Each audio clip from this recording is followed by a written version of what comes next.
대선이 오늘로 42일. 이제 진짜 코앞이에요. 왜냐하면 설 지나면 진짜 뭐 30단위로 떨어질 것 같아요. 오늘 나온 따끈따끈한 여론조사부터 좀 짚어볼까요? 손정혜 변호사님. 네, 리얼미터가 YTN 의뢰로 1월 24일부터 25일까지 이틀간 조사한 대선 후보 조사 지지율 결과입니다. 네. 이재명 후보는 35.6%이고요.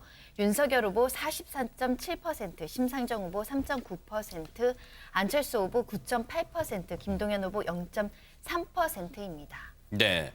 일단은 때마침 우리 배종찬 소장님 나오셨으니까 오늘 리얼미터 조사에서 먼저 눈여겨볼 포인트는 어딘가요? 그것부터 좀 차근차근 짚어볼까요?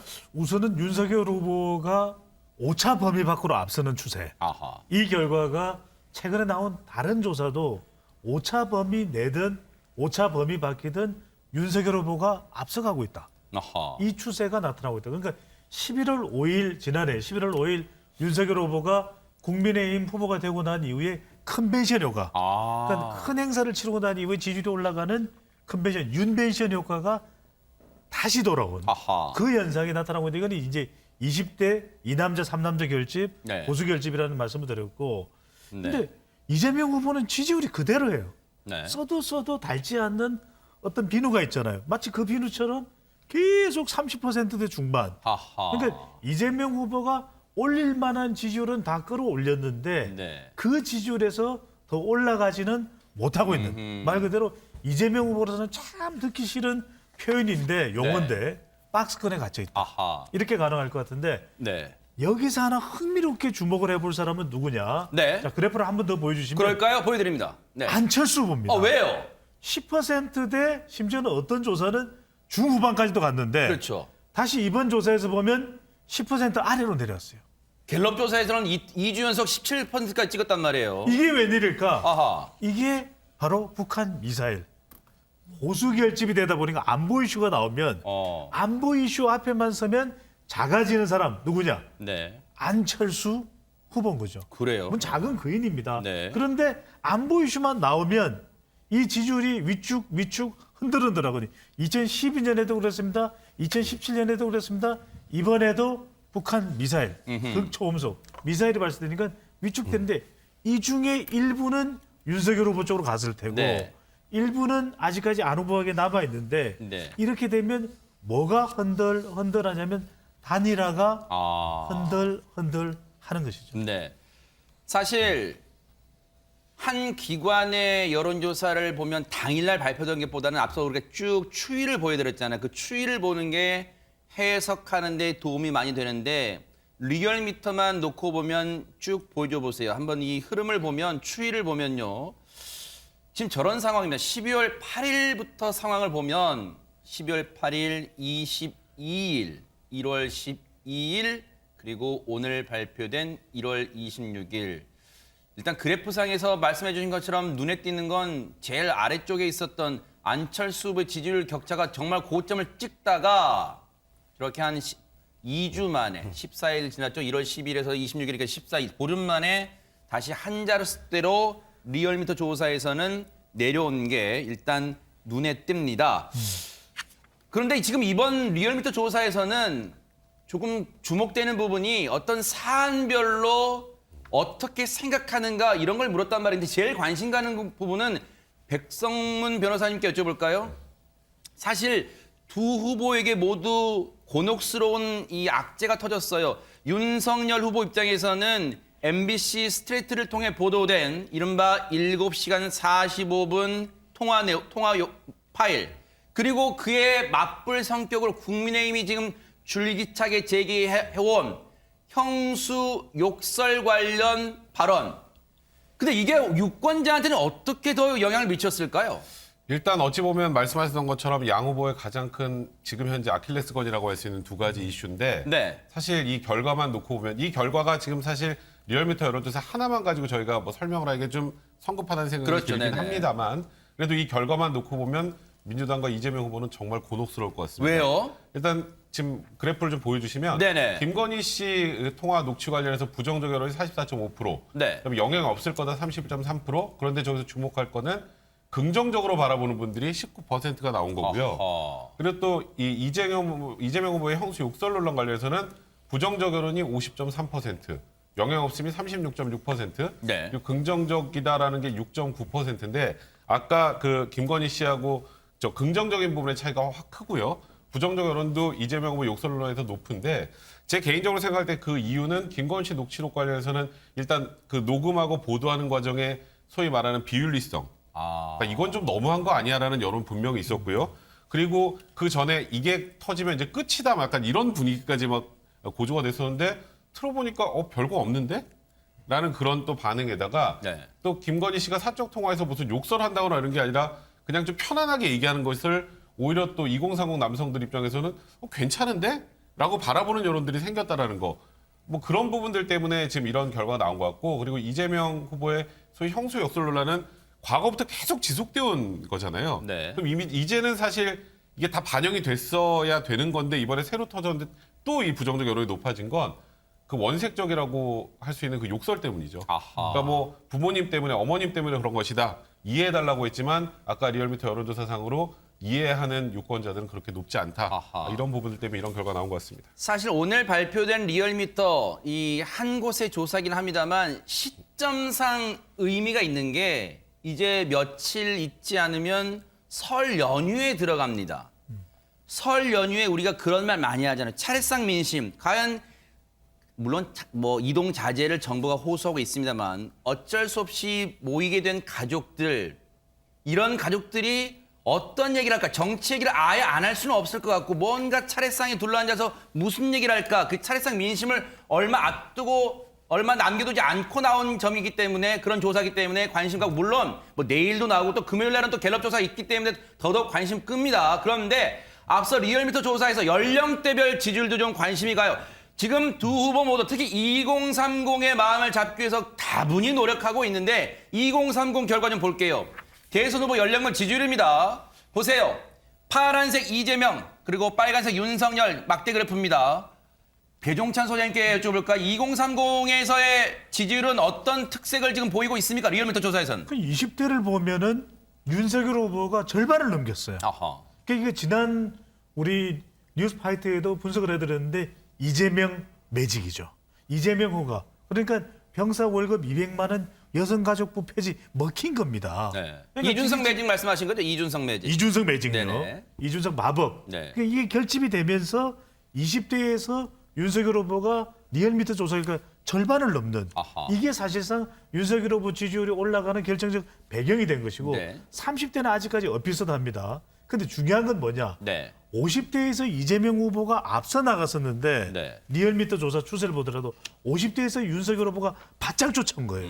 그러니까 20대, 30대 특히 이제 30대는 잡기가 쉽지 않고 20대도 그래도 윤석열 후보 쪽으로 쏠려갈 것인가 했는데 네. 20대 여성은 특별히 한 후보에게만 쏠려가 있지가 않아요. 아하. 그렇다면 중요한 게 이재명 후보가 50대에서 더 격차를 냈었어야 되는데 네. 박스권에 묶여 있으면서 50대에서 이재명 후보가 더 치고 나가지 못한 네. 거. 서울에서도 더 쫓아갔어야 되는데 윤석열 후보가 달아나는 것만큼 이재명 후보가 서울 지역 지지율을 쫓아가지 못한 것. 이 네. 부분이 상당히 아하. 뼈아플 수 있는 것이죠. 네. 전혜연 평론가님께 여쭤볼까요? 사실 이재명 후보 입장에서는 답답할 수 있는 게 그동안 행보를 보면 2030을 겨냥한 공약들을 잇따라 많이 내놨단 말이에요. 그런데 지금 여론조사를 보면 왜 이렇게 내만 몰라줄까 하는 생각도 들 수 있을 것 같아요. 왜 그럴까요? 일단 20대 여성을 한번 살펴보자면 이건 저의 주관적인 해석인데요. 이재명 후보의 이미지가 초기에 너무 좀 거칠다, 무섭다 이렇게 걷어준 것이 이재명 캠프에서 굉장히 고민한 정책에 대한 관심을 떨어뜨리는 부정적인 면으로 작용하는 것으로 보입니다. 사실 이재명 후보 대선 캠프에서 내놓은 공약을 보면 뭐 보수 진보라기보다는요. 자궁경부암 백신 부분에 대해서 확대하는 데 있고요. 임신 중지 수술에 대해서 건강보험 적용하는 것 이런 전문가들이 계속 주장한 내용이 상당히 전문적으로 들어가 있습니다. 근데 여성들이 그런 정책을 나쁘다 이렇게 본다는 것이 아니라 그 정책을 보고 이재명 후보를 좋아하게 되려면 일단 약간의 호감도가 형성되어 있어야 되는데 이미지적인 측면 때문에 너무 비호감도가 강했던 것이 아닌가라는 생각이 들고요. 아하. 또 하나는 사실 이게 민주당이 꼭 성찰을 해봐야 되는 부분인데 네네. 민주당 단체장을 둘러싼 불미스러운 사건이 있었을 때 민주당이 저는 그때 무공청 결정을 했어야 된다고 봅니다. 아하, 네. 그랬다면 정말 반성하는 모습을 보면서 여성들이 지금 민주당이 하는 주장에 대해서 더 열린 마음으로 관심을 가졌을 텐데 그때 잘못된 판단을 해서 지금 굉장히 좋은 말 하고 있는데 20대 여성들이 보기엔 저 말이 진짜일까라는 의심을 아직은 완전히 못 거두고 있는 것으로 보이고요. 다만 30대의 경우에는 좀 유동성이 있다라고 봐요. 선거 경험도 있고 하기 때문에 TV 토론이나 이런 부분 본다면 좀 바뀔 가능성이 20대보다는 크다고 봅니다. 그리고 20대 여성에게 사실 이재명 후보가 조금 더 신경을 써야 된다고 생각을 하는데 이재명 후보가 사실 뭐 이도 아니고 저도 아니다라는 비판이 진보 진영 내에서 나오고 있거든요. 네. 이 부분은 뭐 당과 선거 캠프에서 깊은 고민이 필요하다고 봅니다.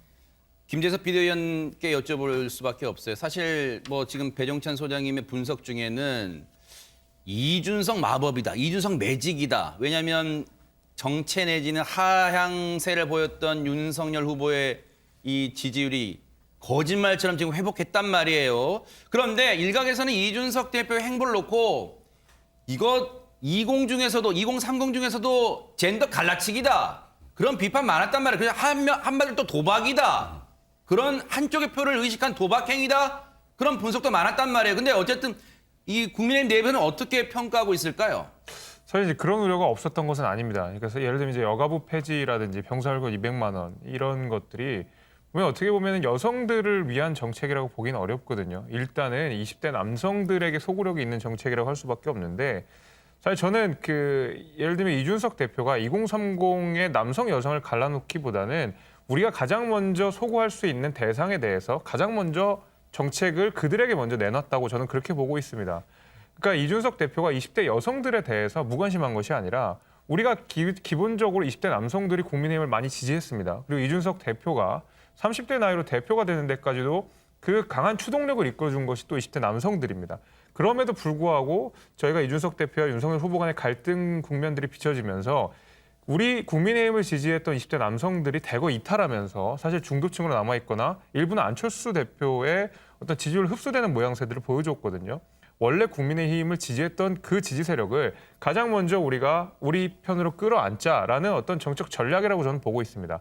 당연히 20대 여성들에 대한 정책도 추후로 끊임없이 쏟아낼 예정이라고 저는 알고 있습니다. 네. 그렇기 때문에 저는 이것이 20대, 30대 여성들과 남성들을 어떤 뭐 갈라치기 한다든지 이런 비판은 적절하지 않다고 생각이 되고 네. 오히려 여가부 폐지라든지 그다음에 병사월급 200만 원 인상 이런 것들은 여성들 가운데서 상당 부분 찬성하는 분들이 많기 때문에 예를 들면 이것이 단순히 남성들을 위한 정책이다라고 해서 비판하는 것은 조금 반쪽짜리 비판이다 저는 그렇게 보고 있습니다. 이 부분을 제가 반론을 네네. 제기할 수밖에 없는데 네네. 이준석 매직일 수도 있고 이준석 허풍이 될 수도 있다. 왜냐하면 네네. 김건희 씨의 미투 관련 발언은요. 보수 진보 진영의 문제가 아니고 여성 남성의 문제라기보다는 사실 인권적인 문제예요. 해외 외신에서도 이 부분을 문제 삼고 있어요. 그래서 저는 이준석 대표가 차라리 말을 안 하는 것이 오히 나았는데 뭐가 문제냐는 식으로 하는 거는 굉장히 공당의 대표로서 좀 가벼운 발언이 아닌가 이런 생각이 듭니다. 그리고 예를 들면 성범죄 무고죄와 관련된 부분이라든가 여성가족부 폐지라든가 이런 부분들이 기존 정부에서도 검토됐었고 청와대 국민청원에서도 올라왔었는데 굉장히 신중하게 접근하자라는 것은 목소리를 내기 어려운 성범죄 피해자나 이런 분들의 의견도 일부분 반영이 된 것이거든요. 그런 분들이 사실 대선에서 집단적으로 모여서 얼마나 의견을 낼 수 있겠습니까? 그렇지만 그런 분들이 분명히 존재하기 때문에 전 앞으로 이준석 대표가 20대의 어떤 입장을 대변하는 것은 좋은데 네. 목소리를 내지 않더라도 이 부분에 대해서 안타까워하는 사람들이 있다라는 것도 좀 염두에 두었으면 합니다. 네. 결과적으로는 지금 시점이 참 묘하게도 MBC 스트레이트를 통해서 김건희 씨의 서울의 소리 측과 나눴던 7시간 45분 육성 파일이 공개된 이후에 윤석열 후보의 지지율이 타격을 많이 받을까 예상했었는데 일단 리얼미터 조사긴 합니다만 뭐 조사 기관마다 다를 수 있어요.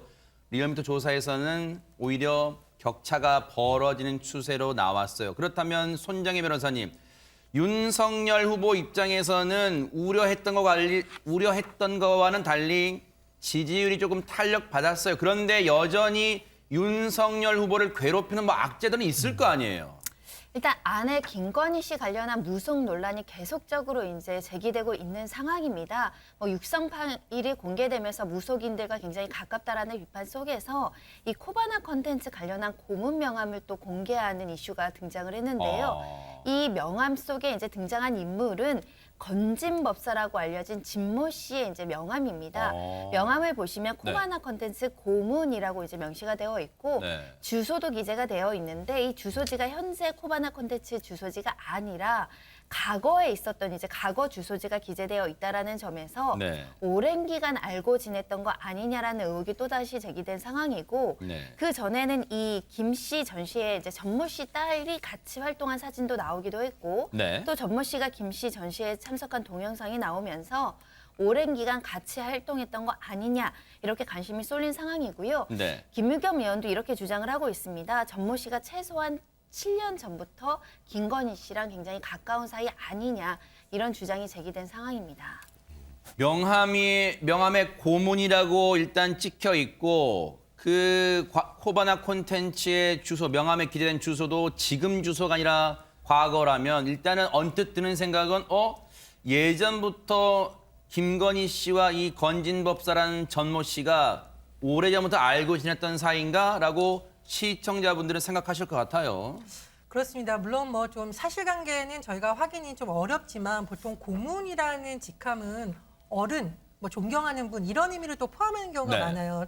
당에서도 보면 보통 당대표 출신이라던가 전직의 좀 다선 의원들에게 고문이라는 것을 그렇죠, 주거든요. 네. 그렇기 때문에 유권자들이 보기에는 설마 아무런 관계가 없는데 이렇게 회사 명함에 고문이라는 이름을 쓰게 해줬겠느냐. 잘 아는 사이가 아니겠구냐 이런 의문을 가질 수가 있고요. 네. 또 하나는 사실은 명함이 문제인 게 아니라 이것이 본격적으로 문제가 된 것은 건진법사라는 인물이 윤석열 대선 후보의 뭐 몸을 툭툭 친다던가 사람들한테 안내하는 듯한 동영상이 공개를 했었고 또 네트워크 본부에서 활동하고 있다라는 부분이 불거진 부분인데요. 어쨌든 그 부분을 해산했다고 하지만 이 무속 논란에 대해서는 윤석열 후보나 캠프에서 좀 깊게 고민을 하고 유권자들이 이 부분에 대해서 굉장히 많은 의구심을 갖고 있다라는 부분도 염두에 둬야겠습니다.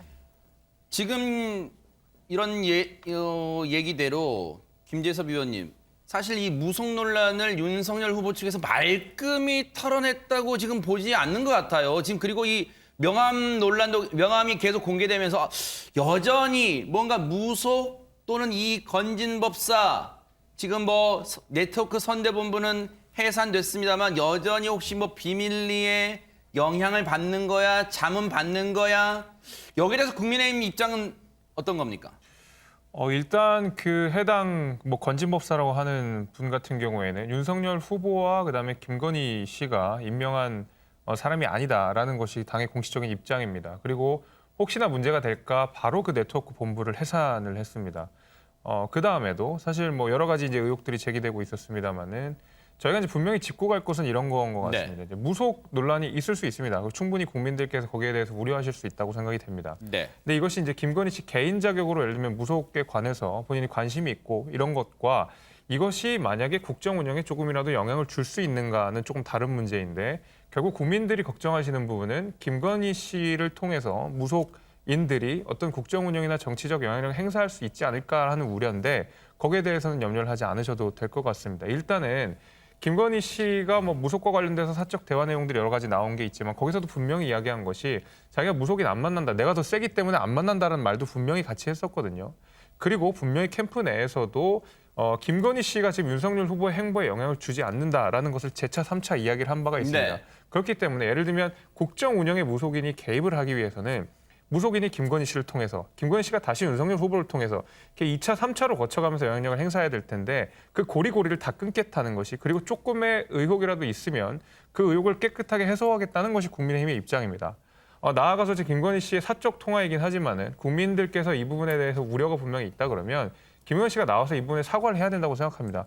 윤석열 후보 역시도 우려가 됐다 그러면 제가 사과의 말씀을 드린다라고 분명히 이 선언을 했던 네. 만큼 국민의 입장에서도 사과와 어떤 이 우려, 이 종식을 위해서 노력을 하고 있다. 이렇게 제가 알고 있습니다. 건진법사라는 사람이 코바나 콘텐츠의 고문으로 찍힌 명함이 공개된 거 유튜브 채널을 통해 공개됐어요. 기자들이 물어볼 수밖에 없었겠죠. 윤석열 후보는 뭐라고 답을 했을까요? 들어보시고 이어가 보도록 하겠습니다. 이 법사가 코바나 고문이었다는 명함이 확인됐습니다. 여기에 대해서도 어떻게 생각을 하십니까? 저도 뭐 금시 초문입니다. 고문이라고 하는 것. 다음 질문 답드리겠습니다. 백성문 변호사님, 사실 윤석열 후보가 엊그저께 기자들한테 앞으로는 제발 누가 뭐라고 말했다는 것에 대해서 어떻게 생각하세요? 이런 거 묻지 말라고 했는데 일단 이 부분은 배우자의 문제이기 때문에 또 답은 하는 것 같아요. 그런데 최근에 언론 보도 보니까 윤석열 후보의 답변 스타일이 많이 바뀌었다. 지금도 장황하게 설명하기보다는 그냥 짤막하게 설명을 하고 있습니다. 두 가지 관점에서 보면 이 첫 번째 이 소위 건진법사 명함과 관련돼서는 그거를 윤석열 후보가 아는 게 더 이상하죠.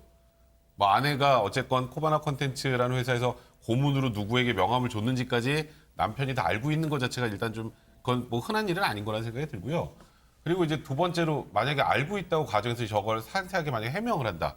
그럼 그 다음에 바로 이거에 대해서 계속 논란이 확산이 되기 때문에 저거는 언급을 혹여 안다고 해서 언급을 하는 것 자체가 윤석열 후보의 이 선거 전략상으로는 옳지 않은 판단인 것 같다는 생각이 네. 들고요. 조금 전에 말씀하셨던 것처럼 윤석열 후보가 예전에 소위 이제 말과 관련해서 구설수에 올랐을 때 항상 A라고 얘기하다 그걸 줄줄줄줄줄 설명하다 여기서 이제 문제가 항상 터졌던 그랬네요, 거였거든요. 보니까. 이게 터지면 항상 그 다음에 반응은 내 본래 취지는 그게 아니고 이거입니다라고 얘기하면서 계속 논란이 커진단 말이에요. 그러니까 윤석열 후보 입장에서는 그렇게 무언가를 설명하면서 자꾸 이런 소위 말하는 리스크가 발생하는 것보단 짧게 대답하고 그 안에 이제 본인의 의사만 명확하게 들어가는 것 이런 식으로 아예 윤석열 후보가 스타일을 바꾼 것 같습니다. 이거는 그러니까 그 두 가지 측면에서 보시면 될 것 같습니다. 그러네요. 딱 얘기 듣고 보니까 과거 전두환 씨 발언에 전두환 씨에 대해서 평가를 이 좋게 치하게 평가했다가 그걸 해명하는 과정에 장황하게 또 설명해서 또 다른 논란 나죠. 아마 그런 걸 언급하신 것 같아요. 그런데 지금 계속 때는 유튜브 채널 통해서 계속 이런 게 나오잖아요. 무속 관련 논란이. 여기에 대해서 국민의힘은 정말 개의치 않는 걸까요? 애써 표정 관리하는 걸까요? 관련 얘기 들어보시고 이어가 보도록 하겠습니다. 그게 2013년도에 그 코바나 컨텐츠라는 회사가 직원 많으면 2-3명 이런 정도의 작은 회사이고 기획사인데 거기에 고문이라는 것 자체가 무슨 의미가 있었나 또는 무슨 활동을 했나 큰 의미가 없지 않을까요? 코바나 컨텐츠라는 회사에서 무슨 역할을 했겠습니까 그분이? 이제 나오겠죠. 좋은 소리 한다고 하니까 했겠지. 나가서 회사에 대해서 좋은 소리 한다고 하면 고문이라고 명함도 만들어 줄 수 있는 거고. 근데 적어도 글쎄요. 애써 의미를 축소하는 건지는 모르겠습니다만 실제 어떤 생각이 드세요? 2013년도에 있었던 코바나 콘텐츠 명함 고문. 과연 그때 어떤 역할을 했을까? 그때 혹시 예견을 하고 그때부터 선거 준비했을까? 어떻게 봅니까? 어떻게 보세요? 끝날 때까지는 끝난 것이 아니다. 무엇이 리스크가. 그러니까 국민들이 유권자가 중요하게 생각하는 것은 정확한 걸 알고 싶은 것이거든요. 그러니까 애매모호한 것은 유권자에게도 부담이 되는 겁니다. 이번 대선은 네거티브 선거다, 비호감 선거다. 그렇지만 국민들에게는 매우 중요한 선거거든요. 불확실성, 불투명성, 불안정성은 싫은 겁니다. 그리고 지금 20대에서 윤석열 후보 지지율이 리얼미터 기준으로 50%를 돌파할 정도로 높지만 이 20대가 불과 3주 전은 또 달랐어요. 그러니까 언제 변할지 모르는 것이 또 이준석 마법이라고 하더라도 매직이라고 하더라도 이 변동성은 그 이상이거든요. 그 이야기는 뭐냐? 네. 분명하게 해명을 해야 되지.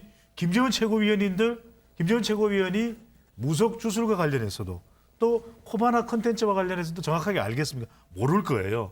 더군다나 고문을 맺게 된 그 관계도 모를 겁니다. 그러니까 이건 정확하게 금시초문입니다. 이렇게 해명할 것이 아니라 명확하게, 명쾌하게. 왜 아직까지도 MZ세대와 여성과 중도층은 마음을 결정 안 했거든요. 그러니까 그냥 애둘러서 두리뭉술 넘어갈 것이 아니라 정확하게 설명하는 것이 아직 40여일이나 남아있는 대선에서는 더 명확하고 분명한 태도일 수가 있는 것이죠. 네. 그런 맥락에서 김재섭 위원님께 여쭤볼까요? 그래서 사실 국민의힘 선대본부 측에서는 몇몇 언론들은 등판이 임박했다 나오고 있습니다만 그래서 망설여지고 이런 부분이 부담스러울 수 있을 것 같아요.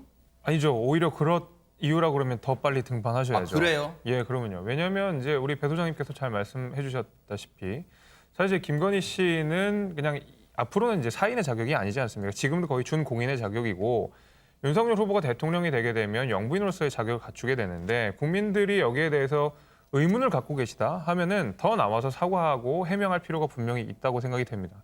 그런 면에서 저는 이것 때문에 등판이 미뤄진다 이런 것은 아닌 것 같고요. 또 국민의힘에서도 그런 걱정을 하고 있습니다. 이렇게 갑자기 이제 그 김건희 씨가 등장을 하게 되면 민주당의 무속 프레임에 지나치게 엮여서 오히려 지지율 역풍을 맞을 수 있는 것이 아니냐라는 우려들을 하는데 네.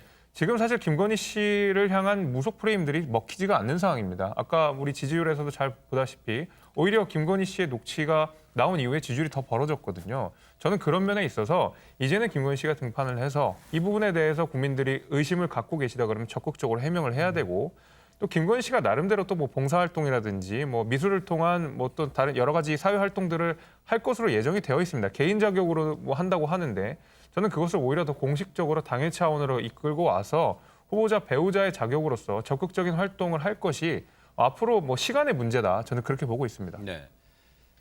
백성문 변호사님, 사실 서울의 소리치기 7시간 45분 그 파일을 다 공개했습니다만 일반인이 보통의 인내심 가지고는 그걸 다 듣고 있기는 어렵단 말이에요. 그런데 언론 보도 형태로 지금 계속해서 나오지 않았던 추가 육성 파일들이 나오는데 또 어떤 내용이 나왔습니까? 일단 조국 전 장관의 수사, 뭐 그다음에 이 진영 논리, 뭐 이런 것들에 관련된 김건희 씨의 그냥 생각 같은 것들이 이 녹음 파일로 또 이제 공개가 된 건데요. 네. 이제 이런 거죠. 그 조국 전 장관 그때 그거 자기가 그냥 다 인정하고 그냥 내려왔으면은 딸은 저렇게 되지 않았을 텐데, 아유 저 딸이 사실 부모를 잘못 만나서 그렇지. 나는 그 딸이 저렇게 고생하는 거 보면 속상하더라 이런 얘기를 한 거예요. 네.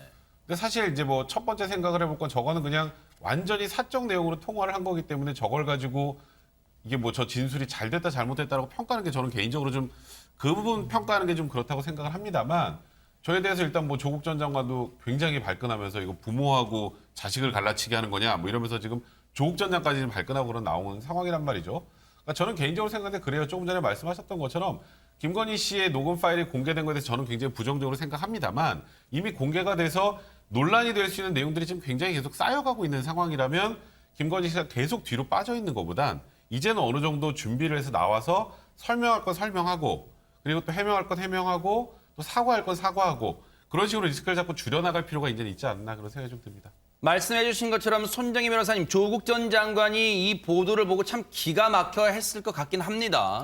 실제로 어제 페이스북 톡에서 본인의 입장을 전달을 했습니다. 기가 막힌 발언이라는 이제 불쾌감을 표시를 한 건데요. 네네. 일단 나에 대한 수사의 정치적인 의도를 자인한 것이다. 이제 부모와 딸을 이간질한다. 정치에 관심 없다는 분이 참으로 영악하다라는 취지로 글을 올렸고요. 그러니까 조 전 장관이 장관을 하지 않고 내려왔다면 가족 수사를 하지 않았을 것이라는 것은 수사 자체에 어떤 정치적인 의도가 있었는 거 아니냐 이런 지적이고요. 노무현과 문재인을 갈라치고 조국과 유시민, 김어준을 갈라치더니 이제 부모와 딸을 이간질한다라고 이제 비판했습니다. 네. 뭐 여러 가지 자신에 대한 또 자신의 딸과 관련, 가족 관련 얘기가 언급된 것만 해도 불쾌할 텐데 오히려 불쾌감을 넘어서 분노를 하게 한 대목도 있었다면서요, 전혜연 평론가님. 예, 그 본인의 남편인 예전에 이제 윤석열 검찰총장 당시를 말하는 것 같은데요. 우리 남편이 진짜 죽을 뻔했다. 근데 왜냐? 이 정권을 구하려다 배신당해서 이렇게 됐다. 이 정권이라는 것은 문재인 정부를 말하는 것이죠. 네네. 근데 조국 장관이 굉장히 전 장관이 분노를 하면서 이 발언에 대해서 제일 사특하다 이런 표현을 썼는데 이제 사특하다라는 것은 못되고 악하다 이런 뜻이죠. 그러면서 가해자가 피해자 코스프레를 한다. 배신한 자가 배신당했다고 하고 칼로 찌른 자가 칼에 찔렸다고 말하고 있다는 취지로 비판하면서 본인 목적에 따라 사실을 재구성하고 요설을 퍼뜨렸다 이렇게 강조한 건데 제가 보기에는 아마 이 발언이 초기에 이 윤석열 검찰총장과 법무부 장관과의 갈등이라던가 이 수사를 둘러싸고 민주당 내에서도 윤석열 당시 검찰총장에 대한 비판 여론이 나오던 시기 언론 보도를 자세히 보시면 문재인 대통령이 윤석열 총장에 대한 신의를 그래도 굉장히 여러 번 표현한 건 있어요. 그래서 조 전 장관의 말을 아마 조금 해석을 해보자면 현 정부에서 검찰총장으로 발탁을 했고 여러 번 대통령이 나서서 신의를 표했고 많은 사람들이 기대를 걸었지만 결국은 배신한 사람은 윤석열 전 검찰총장이다. 이런 말이 담겨 있는 것으로 보입니다. 아하. 이렇게 지지율 물론 격차는 있습니다만 조사마다 달라요. 누차 말씀드립니다만 대선이 이제 40일 정도밖에 안 남아서 양측이 특히 이 더불어민주당과 국민의힘이 공방을 벌이는 대목들 이제 차근차근 짚어보도록 하겠습니다. 백성문 변호사님. 네, 지금 이준석 대표가 23일 날 본인의 SNS에 글을 하나 올렸는데요. 네. 이제 그 글에 보면 윤석열 후보가 이렇게 편지를 이렇게 쓰고 있는 그 사진과 함께 정보수비인가요? 올렸습니다. 네. 그러니까 지금 호남 유권자들을 위해서 설 연휴인 다음 주 이제 200만 통의 후보가 직접 손으로 쓴 이 손편지가 도달을 할 것이고 그곳에 도달을 하게 되면 보수 정당의 전통적인 열세적이라고 할 수 있는 이 호남에서도 더 많은 사랑을 받을 수 있을 것이다. 그리고 저렇게 늦은 시간까지 윤석열 후보가 정성껏 직접 쓴 것이고 이 내용이 한 분 한 분 국민들의 마음에 닿았으면 좋겠다라는 취지의 SNS 글을 올리면서 사실 어찌 보면 전통적으로 국민의힘에는 호남이 열세 지역이긴 합니다만 최근에 뭐 윤석열 후보가 선전하고 있다 이런 얘기도 좀 나오고 있는 상황이란 말이죠. 그런 취지로 호남 유권자들의 마음을 또 더 근접해서 다가가기 위해서 저런 글을 편지를 쓰는 사진을 일단 올리면서 네. 공방이 시작이 됩니다. 하하. 공방이 시작됐다. 이제 서막을 알리신 거예요. 그런데 관련해서 이준석 대표 얘기 먼저 듣고 이어가 보도록 하겠습니다. 우리 후보가 특히 전라북도의 문제에 관심이 많습니다. 오늘부터 지금 우편으로 호남 지역에 200만 가구에 저희가 손편지를 후보가 써서 그것을 발송하고 있습니다. 특히 그런데 보통 정치인들이 편지, 서한 같은 걸 이제 지지자들에게 보낼 때 보면 일반적으로는 내용은 그냥 인쇄체에다가 윗부분에만 진짜 육필로 누구 보냄, 드림. 그런 건데 지금 앞서 그 사진 좀 보여주세요. 보면은 윤석열 후보가 펜으로 중간 정도까지 쓰고 있어. 진짜 그럼 내용을 다 쓴다는 거예요? 김재섭 의원님 다 쓴다는 겁니다. 내용 전체를 다 그렇습니다. 손편지로? 그렇습니다. 다 쓰는 것이고요. 이게 사실은 이준석 대표 트레이드 마크입니다. 이게 이제 2020년 저희가 총선 치를 때도 이준석 대표가 상계동에서 저렇게 다 손편지로 예비 홍보물을 보낸 그 전례가 있고요. 오세훈 시장 재보궐선거 때도 사실은 원래 오세훈 시장이 직접 자필로 썼던 이런 편지를 보내는 것을 전략 중에 하나로 세웠었던 적도 있었습니다. 당시에 왜냐하면 이준석 대표가 캠프에서 홍보 담당, 디지털 미디어 담당을 많이 했었기 때문에 네. 사실 그래서 이준석 대표가 이게 하루 이틀 일은 아니고 굉장히 꾸준하게 밀고 있는 자신의 트레이드 마크이기 때문에 저는 네. 당연히 이번에도 등장할 것이라고 예상은 했었습니다. 그럼 그래서 손편지 저렇게 한 장만 제대로 쓰고 저 200만 통 복사하는 거예요, 혹시? 그렇게 됩니다. 물론 200만 통을 다 쓰지는 않습니다. 네. 이제 한 편을 굉장히 정성스럽게 꼭꼭 눌러서 쓰고 그것을 이제 200만 부로 해가지고 이제 보내는 건데 왜 이제 이게 200만 부만 되냐면 예비 후보 단계에서는 유권자 전원에게 보낼 수가 없습니다. 법상? 예, 법상 그렇습니다. 그래서 10%만 보낼 수가 있게 되는데 우리 유권자 중에 10% 200만 명을 우리 호남에다가 전부 하겠다. 호남에? 예, 호남에 집중적으로 200만 통을 보내겠다. 이제 이런 전략인 겁니다. 그래서 원래 이준석 대표의 항상 이 트레이드 마크였고 예비 후보 단계에서는 이준석 대표 당시 본인이 후보일 때도 이런 것들을 많이 했다. 심지어 본인이 당대표일 때도 이 손편지를 썼던 경험이 있다 그래가지고 아마 굉장히 그 호남 우리 유권자분들께서 감동 받으실 겁니다. 막상 편지를 딱 받아보시면. 그래서 효과가 있을 거라 기대하고 있습니다. 배 소장님. 네. 궁금해요. 김재섭 의원님 말씀처럼 200만 통 글쎄 이것도 뭐 당첨됐다고 해야 될지 200만 통을 받는 분에 당첨되신 호남 분들은 와 진짜 왔네 뉴스에 보낸다더니 나왔네 진짜 하실 거. 근데 200만 통을 전부 호남에 보낸다면 나머지 지역에 계신 분은 뭐야 우리는 지금 무시하는 거야? 소외시키는 거야? 왜 근데 호남 지역에만 다 보낼 거야? 이거 혹시 지지율에 영향 안 미쳐요? 전체 다는 보낼 수 없으니까 호남이다. 지지율에 영향을 주죠. 이것도 전략인 거죠. 그러니까 이준석 대표가 조언을 했다. 그 이야기는 뭐냐면 호남에서도 전남이 아니라 전북이에요. 그 이야기는 이 타겟팅을 했다. 또 표적 전략적으로 집중을 했다. 그 이야기는 이름만 호남이지 호남이 아니야. 이 편지를 보냈다는데 전략적 효과가 있는 거죠. 그럼 어디에서 효과를 받느냐? 바로 호남 출향 인사들이 많은 서울에서 편지를 썼어요. 편지를. 그래서 전북에서 이 편지를 받았다고 해서 감동해서 눈물을 흘리고 그래 윤석열 후보를 지지할 거예요. 이렇게 가는 건 아니죠. 근데 이런 과정을 우리 방금 전에 김재섭 위원도 설명했더니 이런 설명을 들으면서 누가 영향을 받느냐? 편지다. 감성적인데 여성 편지를 써서 후보가 호남에 보내서 중도층 특히 중요한 것은 서울 지역에 네. 이 태도를 보면서 지역이 어느 지역에 편지가 갔느냐 편지라고 하는 형식, 손편지라고 하는 감성 그리고 호남이라고 하는 이런 전략적인 선택까지 해서 버무려져서 네. 서울에 그 버무려진 샐러드의 효과가 나타나는 것이죠. 아니 그러면 손편지에 그런 전략이 담겨 있는 건 이해는 돼요. 그런데 손정혜 변호사님 왜 이걸 가지고 이 손편지를 놓고 공방이 벌어지고 있는 겁니까 그러면?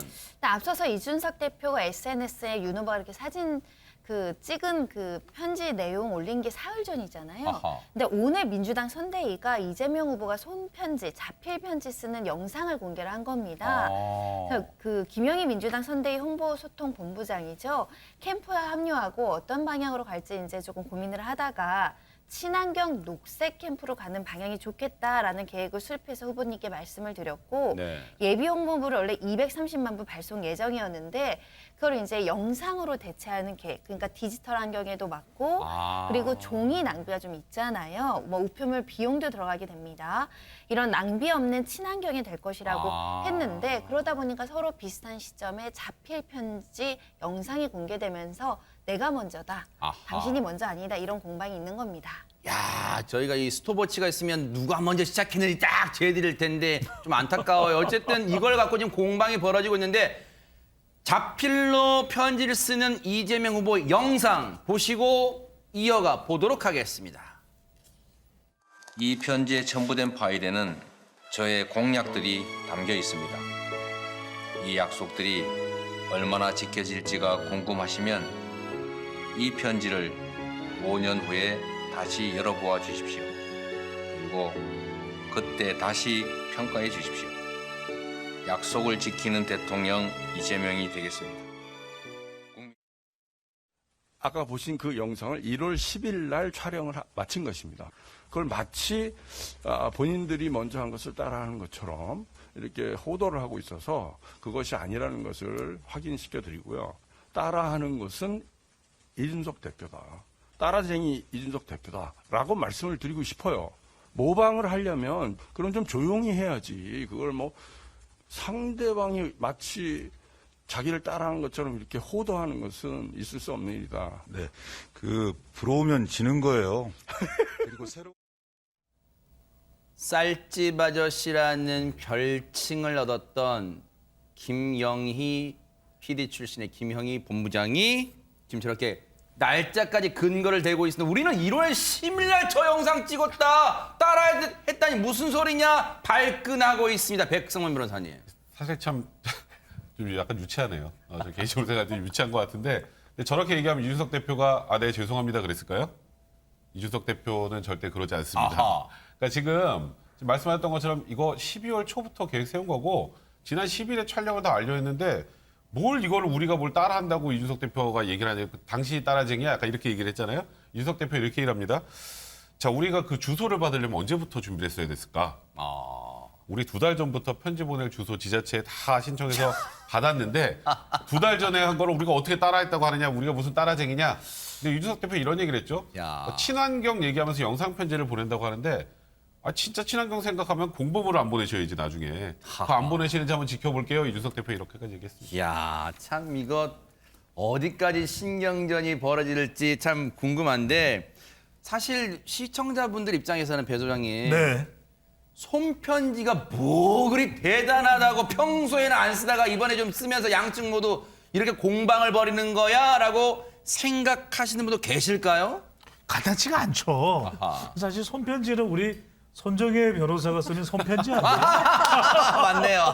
근데 네. 이번 대선은 네네네. 누룽지 선거거든요. 팍팍 긁어야 되는 것이에요. 그러니까 조금이라도 더 이 지지층들에게 유권자들에게 호소하고 싶은 게 있으면 욕심이 나죠. 그러니까 우리가 원조다. 주도권 다툼도 하고 이게 또 기선제압도 되거든요. 이거 좀 치열한데 뭐 특별하게 정책도 다 비슷해. 우리 손편지 우리가 원조예요. 부러우면 지는 거예요. 아하. 이렇게 해서 이제 한 표라도 더 긁어가기 위한 전략인데 제가 이 말씀 드리겠네요. 부러우면 지는 게 아니고요. 다투면 지는 거예요. 다투면 지는 거다. 누룽지 선거라는 게 조금 와닿아요. 그 표현이 정말 박박 긁습니다. 뭐든 동원할 수 있는 수단을. 그런데 지금 더불어민주당과 국민의힘에서 공방을 벌이는 것은 손편지만 있는 게 아니라 이 공방도 있어요. 당사에서 숙식을 하겠다. 그 공방이 있는데 왜 이 공방이 벌어지게 되는가? 그 먼저 발언에서 초래가 된 것 같은데 그 발언 들어보시고 이어가 보도록 하겠습니다. 내일 당사에 김종인 위원장이 계시던 방 한켠에 제 침대 하나 놔주십시오. 당사 안에서 숙식을 해결하겠습니다. 당사에서 숙식 해결하겠다. 당의 야전 침대에 놔달라 해서 저것도 많이 언론들이 나중에 다음날 신문들이 막 썼어요. 근데 이걸 가지고 왜 공방이 벌어지고 있다는 겁니까? 전혜연 평론가님. 이준석 대표가 이렇게 공언을 하니까 아마 민주당 지지층이 우리 당대표는 뭐 하냐 그랬나 봐요. 이제 송영길 대표가 하려고 했는데 송 대표가 지금 다리 수술 이후로 휠체어 타고 그렇죠. 좀 거동도 불편하고 해서 김영진 민주당 본부장이 지금 총대를 메고 실제로 침대에서 생활을 하고 있다고 그래요? 합니다. 네. 근데 김영진 본부장이 저 가만히 침대인가 보니까 보네요. 네. 이준석 대표가 안 하고 있다라는 거죠. 그래서 이번 선거는 제가 보기에 누룽지 선거이기도 하지만 별명 짓기 선거인데 이 김영진 본부장이 이준석 대표 뭐 하고 계시냐 국민의힘 당사에서 김무성 선배님 뒤를 잇겠다고 했는데 14일이 지냈다. 야전 침대에서 숙식 잘하고 계시죠? 라고 물은 다음에 이준석은 양치기 소년 이런 글을 또 올리기도 했습니다. 네. 사실 김영진 본부장의 말이 이준석은 양치기 소냐 딱 한 줄로 평가를 했어요. 김영진 본부장의 말이 틀린 말은 아니에요. 왜 한다고 해놓고 안 지키냐? 이렇게 공세를 취하고 있습니다. 김재섭 의원님. 글쎄요, 이게 이준석 대표가 궁금합니다. 네네. 그 당사에 있고 없고 여부가 김영진 대표의 거취에 영향을 준다는 것 자체가 웃긴 일입니다. 그러니까 이준석 대표가 당사에 있든 거기 숙식을 하든 뭘 하든지 간에 김영진 본부장은 본인의 역할을 다하면 되는 것이지 나는 지금 이렇게 고생을 하고 있는데 왜 먼저 하겠다는 이준석 대표는 딴 데 가서 탱자탱자 하고 있냐. 여기에 대한 아니. 그건 비방송 용어니까 네. 아니고 왜 안 하고 있느냐. 네네. 그렇죠. 이제 뭐 네네, 억울하다 알겠습니다. 뭐 이런 건데요. 네. 제가 말씀드린 대로 이준석 대표의 거취랑 민주당의 그 선대 본부랑은 전혀 다르게 가야 되는 겁니다. 계속 이렇게 이준석 대표를 따라하거나 이준석 대표를 의식하는 방식으로 돼서는 사실 민주당을 바라보시는 국민들이 굉장히 실망을 많이 하실 것 같다는 생각이 들고요. 네. 이준석 대표가 당사에서 숙식을 안 하겠다고 한 것이 아닙니다. 지금 원래 하기로 했던 그 장소가 실제로 지금 청년 보좌역들이 굉장히 일을 잘하고 있어가지고 그들이 맨날 야근을 하고 이러고 있거든요. 이제 그들을 위해서 자리를 먼저 내줬고 오히려 더 작은 방으로 거취를 좀 옮기는 그런 과정에 있기 때문에 이준석 대표가 숙식을 전혀 안 하겠다 이제 이런 것도 아니고 네. 저 개인적으로는 가장 좋은 대표는 빨리 퇴근해주는 대표라고 생각합니다. 그래야 또 오히려 거기 있는 직원들이나 아니면 우리 일하시는 분들이 더 일하기가 편하거든요. 그런 면에서 이준석 대표는 그 작은 방으로 들어가서 본인의 역할을 하게 될 것이고 민주당은 여기에 대해서 뭐 왈가왈부할 필요가 없다. 저는 그렇게 보고 있습니다. 네. 그래서 어제 이준석 대표 지금 SNS에 이렇게 올렸어요. 원래 자신이 김종인 위원장이 쓰던 공간을 이제 쓰려고 했다가 지금 말씀하신 것처럼 청년 보좌역들이 쓰게 하다 보니까 다른 공간을 찾아서 준비하고 있다. 이렇게 올리기도 했는데 관련해서요. 이준석 대표 얘기 직접 들어보시고 이어가 보도록 하겠습니다. 당사에서 숙식은 언제부터 시작하나요? 그거 당사에 원래 저희가 김종인 위원장이 쓰시던 방을 쓰려고 했더니만은 그게 이제 사무용 공간이라서 숙식하기엔 너무 큰 방입니다. 그래가지고 제가 작은 방 하나 찾아달라고 해서 지금 3층에 이제 작은 방 하나 찾았는데 이게 방을 찾고 나서 저희가 이제 선거가 다가오니까 청년 보좌역들이 일할 공간이 수요가 좀 필요합니다. 그래서 청년 보좌역들한테 우선 배정을 하다 보니까 당대표 숙식하는 방은 사실 실무적인 공간은 아니기 때문에 우선순위가 많이 밀리고 있습니다. 지금 3층에 아주 작은 방 하나 지금 찾은 걸로 알고 있습니다. 그래도 관심사긴 해요. 왜냐하면 대선이 임박하다 보니까 왜 말해놓고 안 지키냐. 그래서 직접 인터뷰에서 저런 질문이 나오기도 합니다. 그런데 더불어민주당과 국민의힘이 공방을 벌이는 대목은 또 하나의 대목이 있습니다. 그 대목도 짚어볼까? 이번에는 어떤 겁니까, 전혜연 평론가님? 예, 뭐 공방이라기보다는 경쟁적으로 하고 있는 행보라고 봐야겠는데 네. 이재명 후보는 메타버스, 그러니까 가상 공간을 의미하는 것을 약간 차용해서 매주 타는 민생버스를 타고 돌아다니고 있는데 물론 꼭 버스를 타는 건 아닙니다. 지하철 타는 경우도 있고요. 네. 민생에는 찾아간다 이런 의미고 윤석열 후보 측은 유니버스, 윤석열을 위한 이준석 버스를 지금 운행을 하고 전북을 방문했었죠. 어허. 우리 소장님 말씀하셨는데 호남에 굉장히 신경을 쓴다라는 어떤 상징성을 갖고 있는 것으로 보입니다. 그리고 유니버스와 더불어서 왜 윤석열 열차라는 것도 운행한다고 했는데 네. 어쨌든 이준석 대표가 윤석열 후보와 같이 하는 모습을 굉장히 많이 보여주려는 시도로 보이고요. 네. 김재섭 선생님 저 궁금한 게 있는데요. 김재섭 의원님 궁금한 게 의원님, 있으시답니다. 네. 이준석 대표가 네. 윤석열 후보 택시에 모시고 다니면서 직접 운전하겠다고 하셨는데 어떻게 그건 하고 계신가요? 글쎄요, 그때 그러니까요. 저희 그 장례식장에 갈 때 한번 하시고 나서는 이준석 대표가 직접 운전하는 게 그렇게 별로 좋지 않다. 특히 이제 뭐 안전의 위험이라든지 이준석 대표의 업무가 굉장히 과중되는 상황이기 때문에 자칫하면 이제 후보라든지 이준석 대표가 직접 운전하는 상황에서 사고라고 나게 되면 큰 이제 이슈가 벌어질 수 있기 때문에 이준석 대표가 직접 운전하는 것은 최대한 당에서 지금 자제를 시키고 있는 상황이고 오히려 좀 안전한 형태 유니버스라는 그런 안전한 형태로 그 두 이 플레이어가 같이 다닐 수 있는 그런 환경들을 조성하는 데 오히려 더 힘을 기울이고 있는 것으로 제가 알고 있습니다. 네. 오히려 솔직한 답변 된 것 같아요. 왜냐하면 진짜 안전, 여당이든 야당이든 선거 운동 과정에서의 안전은 중요하니까요. 일단 그 부분은 솔직하게 답을 해주신 것 같아요. 그런데 이준석 대표가 이제 뭐 여러 질문 오는 것도 답변도 달고 합니다만 지금 이제 국민의힘 내부에서는 관심인 게 지난번 회동했다가 오히려 지금 관계가 악화된 것으로 알려진 홍준표 의원과 윤석열 후보의 관계에 대해서도 뭔가 얘기를 남겼다면서요, 손정희 변호사님. 이준석 대표는 갈등이 봉합되길 좀 바라는 것 같습니다. 이 홍준표 의원과의 갈등에 대해서 사실 홍 의원도 인사 추천이었지만 꼭 해달라, 강제한다 그 의미도 아니었다. 그런데 일련의 과정을 통해 외부에서 노출되면서 홍 의원이 사심을 갖고 참여하는 것으로 비춰져 상당히 불쾌할 수밖에 없지 않았나 한다. 후보와 홍 의원 간 오해가 있다면 전적으로 풀고 또 후보가 이런 것을 잘한다. 설을 앞두고 두 지도자 간 통큰 합의로 해소되기를 바란다라는 이야기를 했는데요. 그만큼 이준석 대표와 홍 의원 사이에 남아있는 신뢰관계를 좀 보여주는 게 아닐까 생각이 듭니다. 여기 주목되는 것 중에 이 후보가 이런 것을 잘한다. 나름 평가를 했단 말이에요. 그럼 전현 평론가님, 혹시 자신과의 두 차례 갈등 봉합한 거 뭐 그걸 언급한 걸까요? 이게 좀 말하기 민망한 표현입니다만 민주당에서는 이준석 대표가 2차 가출을 했었다 이렇게 비유를 해요. 이제 가출을 하기 뭐하지만 자맹이라고 해야 될까요? 네. 그러나 그 와중에도 인터뷰를 한 첫 번째 당을 떠나서 외부를 볼 때 윤석열 후보가 직접 고깃집에 뭐 찾아가고 회동하고 이런 일이 있었고요. 두 번째로는 의원총회장에서 격정 토론이 벌어질 그 즈음에 또 윤석열 후보가 의원총회 현장을 찾아서 다 내자 모시고 같이 하자라는 취지로 갈등을 극적으로 봉합한 바가 있습니다. 근데 저는 홍준표 의원 입장에서는 이준석 대표에게 상당히 섭섭할 수 있겠다는 생각이 들어요. 이 글을 마치 보면 윤석열 후보는 대인배고 홍준표 후보는 소인배 같은 뉘앙스가 들어있어서 홍준표 의원이 뭐 당에 큰 뭐 어른이셨으니까 또 잘 이해해 주시라 생각한다. 이런 말을 좀 더 넣었으면 어떨까 이런 생각이 듭니다.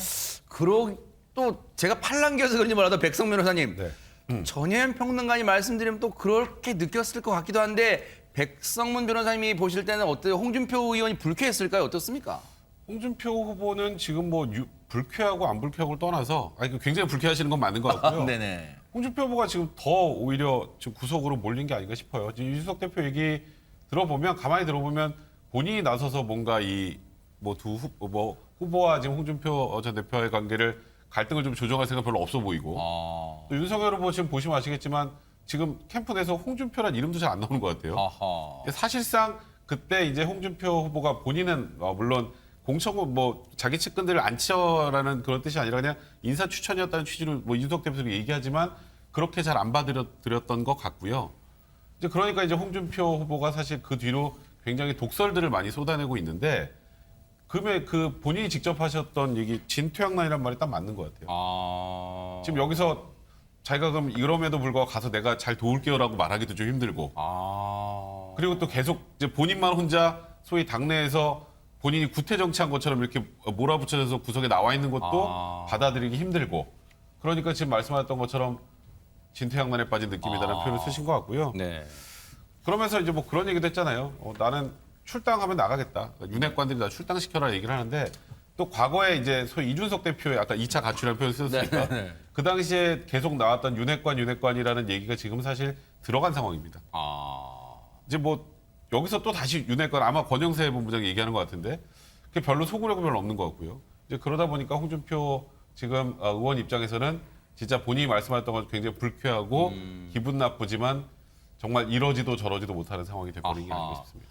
이 대목에서 배 소장님, 이 네. 대목에서 국민의힘 지지하시는 분들은 궁금하실 수도 있어요. 그렇다면 홍준표 의원이 진짜 합류해서 원팀을 만드는 게 지지율에 정말 더 긍정적 영향 미치는 거 아니면 그냥 이대로 그냥 가는 것도 괜찮아요? 어떤 거에 낫습니까? 아니, 합류하는 게 더 도움이 되죠. 아하. 이번 선거가 누룽지 선거라 그랬어요. 다시 박박 긁어요? 네. 밥이 잘 될 때도 네. 누룽지 필요해요. 아하. 누룽지 긁어야 돼요. 그러네요. 그건 뭐냐? 합류가 될 때 지금 지지율이 올라가고 윤석열 후보가 판단할 때는 구태 정치인으로 홍준표 의원이 또 비판받을 수도 있는 것이고 더 이상 필요 없어. 뭐 우리끼리만 해도 지지율이 잘 올라가는데 그런데 이번 대선은 끝까지 몰라요. 그러네요. 그만큼 변동성이 끝날 때까지 끝난 게 아닙니다. 지금 중요한 거 MZ세대 여성 중도층인데 MZ세대 우리 이준석이 있어요. 그렇지만 홍준표 의원이 합류한다면 더 걸고 올 수 있는 겁니다. 그럴 수도 있겠네요. 그리고 중도층 뭐 안철수 후보도 있고 안철수 후보 거 중도층 우리가 그런데 홍준표 후보가 견인하는 중도층이 있어요. 네. 저는 마지막에 뭐가 중요하냐. 이번 대선은 끝까지 살펴봐야 되는 것이 여심인데 네. 여심은 뭘 보느냐. 통합을 봅니다. 화합을 봅니다. 아하. 그리고 이렇게 원팀이 되는지 안 되는지 그 포용을 봅니다. 네. 그럴 때 넉넉하게 안 후보도 우리 안철수 후보도 좋고요. 우리 홍준표 의원, 우리 홍 선배님, 홍영 도와주세요. 그걸 봅니다. 유권자는 끝까지 그걸 보기 때문에 우리가 밥이 잘 돼도 누룽지를 긁어야 된다는 네. 거 잊어서는 안 됩니다. 정치는 타이밍이라고 하잖아요. 그 타이밍 아마 계산하고 있을지도 모르겠다 이런 생각해 봅니다. 앞서도 잠깐 전해드렸습니다만 지지율 면에서 조금은 주춤하고 있는 이 후보 얘기도 해볼까요? 손정혜 변호사님. 네, 바로 국민의당 후보죠. 안철수 후보인데요. 사실은 굉장히 강폭 행보를 하고 있습니다. 아하. 굉장히 많은 활동을 하고 있는데 여러 중진 원로 인사들을 영입하고 있고요. 네. 그리고 오늘 오전에는 지역 선대위원장들과 만나서 필승 결의대회도 마쳤고 네. 오후에는 종로구에 있는 반기문 전 유엔 사무총장과 신년 인사겸 회동을 통해서 이런 발언을 했습니다. 우리가 너무 서로만 보고 있는 것 같다. 세계는 엄청나게 빠르게 바뀌고 있다. 대한민국의 생존 전략, 미래 먹거리, 미래 일자리가 이번 대선에서 제일 중요한 담론이 돼야 된다라고 이제 말하면서 국가 미래에 대해서 굉장히 강조를 했습니다. 네. 이 안철수 후보, 윤석열 후보랑 또 대면하기도 했었는데요. 어제 2022 대한민국 체육인 대회에 참석을 했었고요. 네. 그래서 많은 체육인들 앞에서 체육인들에게 바란다, 체육인들을 위한 공약도 이야기했었고 네. 또 곧바로 올림픽공원 올림픽홀로 이동을 해서 베이징 동계올림픽 대한민국 선수단 결단식에도 나란히 참석을 해서 어허. 올림픽에 참석하는 우리 선수들 선전을 기원하는 만큼 굉장히 이틀 동안 다양한 활동을 하고 있습니다. 네.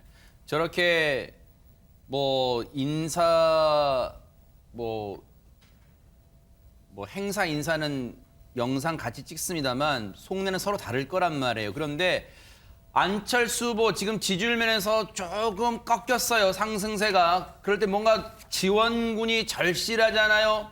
바로 이 사람이 나선 듯합니다. 영상 만나보시고 이어가 보도록 하겠습니다.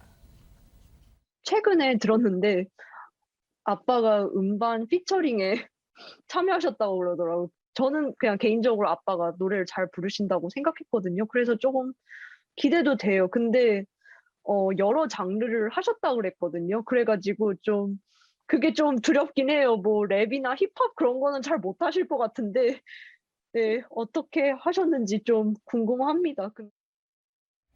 안철수 후보의 딸 안설이 박사 귀국했다는 소식은 저희가 전해드렸는데 벌써 등판인가요, 백성문 변호사님? 대선 며칠 안 남았잖아요. 이제 40일 남았는데 아까 누룽지 선거라고 말씀하셨는데 사실 안철수 후보가 이재명 후보나 윤석열 후보보다 확실히 우위에 있는 건 가중 리스크죠. 그러니까 소위 뭐 이재명 후보 같은 경우 아들 뭐 성매매 논란도 있었고 또 윤석열 후보는 계속 김건희 씨 이슈가 있는데 뭐 안철수 후보 입장에서 최소한 가족에 관련된 논란들은 지금 없는 상황이기 때문에 그걸 적극적으로 더 부각하는 것 같고요. 네. 그래서 이제 말씀하셨던 것처럼 귀국한 지 얼마 안 됐습니다만 바로 유튜브에 출연을 해서 이제 안철수 후보에게 도움될 수 있는 플러스 될 수 있는 그런 역할들을 좀 하려고 하시는 것 같고 아까 뭐 저기 음반도 저기 안철수 후보께 나온다고 하는데 그 버티고라고 하던데요. 2030을 겨냥해서 뭐 노래도 하시고 랩도 하시고 뭐 그래서 이제 정책 중요성 같은 것들 전파하기 위해서 노래도 많네요. 신곡이 6곡, 솔로곡도 한 곡 있다고 합니다. 네. 저도 안철수 후보가 노래 부르는 건 들어본 적이 없는데 네. 좀 궁금하네요. 바로 그래서 저희가 뉴스파이터가 제작진이 누굽니까? 안 들어보시면 오늘 따끈따끈하게 공개됐다는 거예요. 그 음반 들어보시고 이어가 보도록 하겠습니다. 저는 노래에 청년들을 위한 정책들을 많이 담았습니다. 노래를 듣고 이 정책을 잘 이해해 주셨으면 합니다. 네, 그렇죠. 그렇게 연습하세요. 라라라라라라라.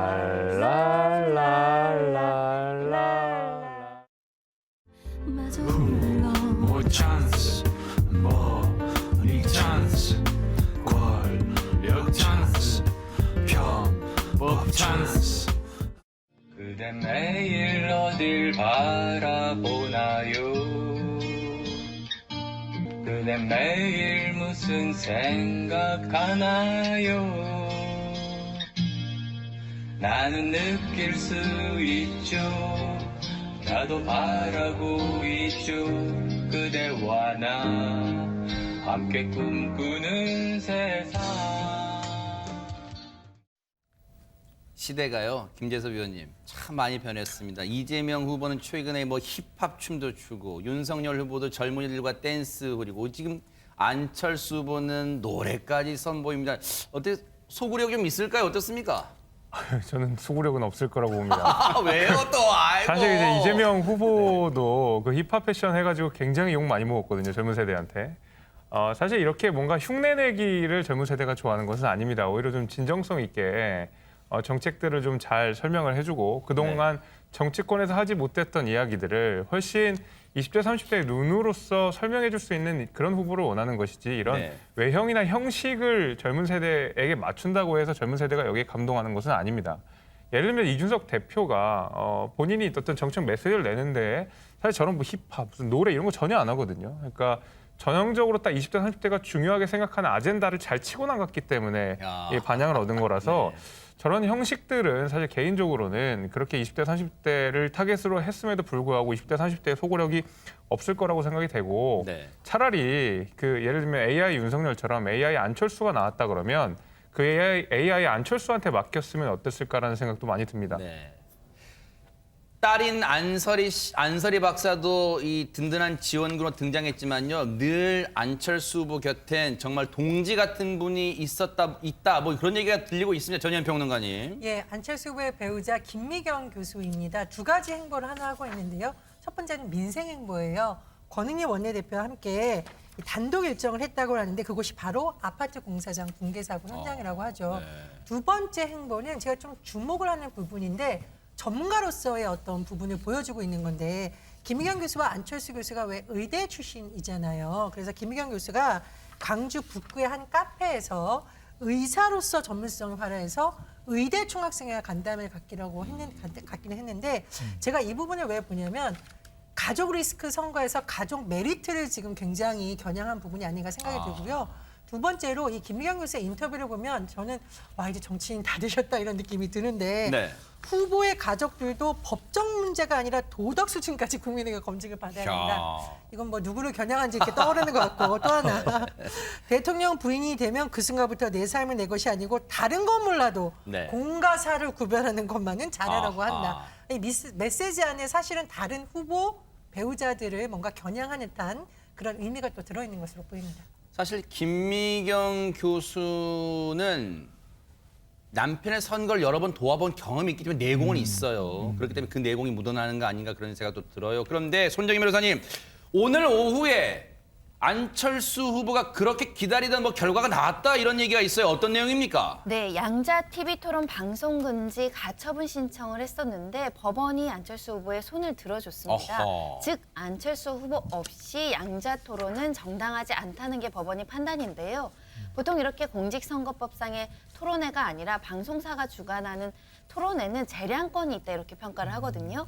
이 재량권의 한계를 일탈했다는 게 이제 재판부의 판단인데 이런 판단을 했습니다. 후보자의 당선 가능성 그리고 후보자가 전국적으로 국민의 관심 대상인지 여부, 토론회 개최 시점, 토론회의 영향력 내지 파급 효과, 우리나라의 정치 현실 등을 종합적으로 고려해서 토론회 대상자를 선정하는 언론기관의 재량을 제한해야 한다.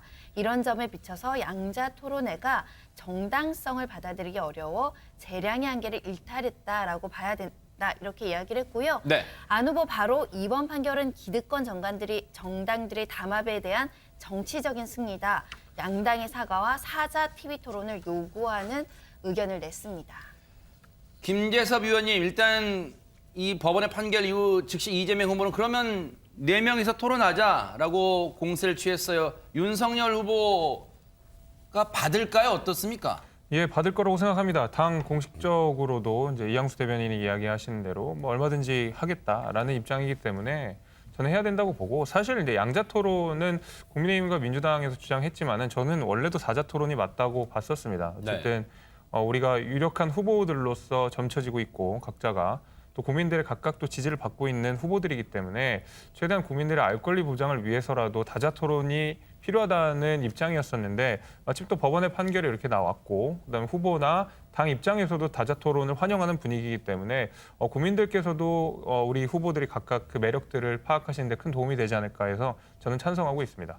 조금 전에 들어온 소식인데요. 방송 3사가 이제 법원의 판단 나온 이후에 방송 3사가 4명의 후보에게 이재명, 윤석열, 안철수, 심상정 4 후보에게 그렇다면 이달 31일 설 연휴죠. 또는 설 연휴가 끝나고 2월 3일 토론을 요청했다. 2월 3일이면은 토론 설 연휴가 지나고 바로 직후죠. 그 둘 중에 토론을 좀 해달라 요청했는데 배 소장님께 안 여쭤볼 수가 없어요. 네. 후보들도 자 다자 토론 쪽으로 법원 결정 났기 때문에 참여한다면 언제 하는 게 좋을까 이해득실 주판을 챙겨볼 거란 말이에요. 물론 그것도 사자 후보가 다 이해관계가 맞아 떨어져야겠지만 어떤 게 또는 유권자 입장에서는 어떤 게 판단에 도움될까요? 아니 유권자면 빠르면 빠를수록 좋죠. 아 그런가요? 국민들은 31일일 텐데 이재명 후보와 안철수 후보는 31일을 원할 수 있어요. 그런데 윤석열 후보는 뭐 지지율이 앞서가고 있는데 바쁠 일이 없는 거죠. 오히려 느긋한가요? 여유 있게 설명절 민심 보고 2월 3일 심상정 후보도 지금 지지율이 원하는 만큼 안 나오거든요. 네. 답답하거든요. 그러니까 조금 여유를 두고 준비해서 한 3일쯤 가면 좋겠다 이럴 수 있는데 네. 참 이 토론이라는 게 사자 대결이 되면 뭐 안철수 후보 뭐 노래도 좀 들어볼 수 있나요? 어떠나요? 근데 이 토론을 통해서 뭔가 결정적인 한방 또 결정적인 지지율의 변화가 있어요. 그냥 그렇지 않을 수도 있어요.